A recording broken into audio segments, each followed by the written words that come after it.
三只大香，大香就是放主神，它是这样的，它过程这个有金子、有蜡烛、有香 ，OK， 所以你先点蜡烛先，一左一右啊，一左一右，对，就用这个蜡烛的火来点那个大香的小香。我带观众来这个地方呢，主要是有2个点。第一呢，这个就是吉隆坡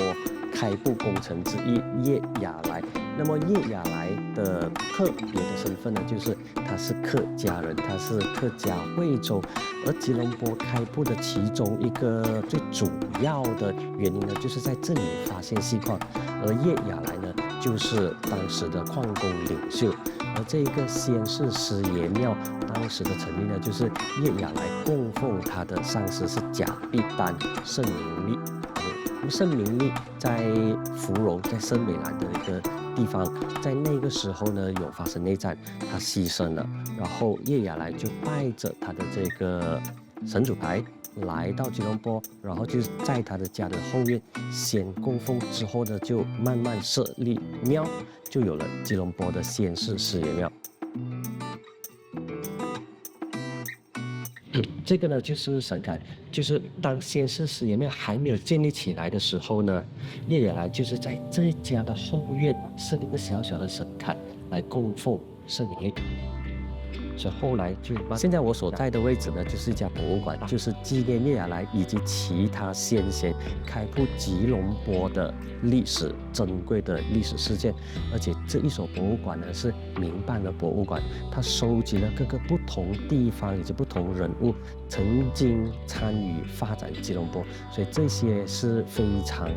珍贵的历史。虽然吉隆坡现在主要是以讲广东话的华人居了，但其实吉隆坡有几个不同的乡村呢，或者是不同的小镇呢，是有蛮多的客家人，比如说安邦、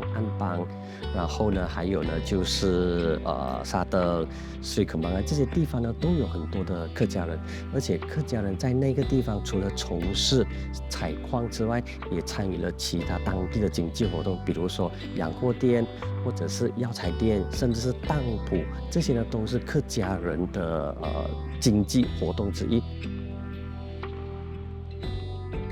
客家人所参与的这些经济活动呢，造就了吉隆坡今天的繁荣。所以吉隆坡有今天这个繁荣，也有客家人很大的一个贡献。这些呢，都是过去100多200年来的历史。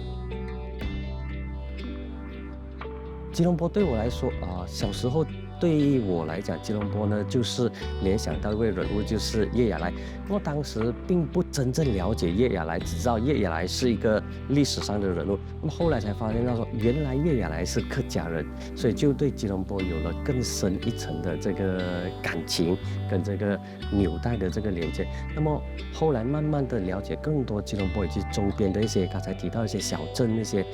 乡村呢，原来都是有客家人的这个足迹，所以会对吉隆坡这片土地呢会有更多的认同感。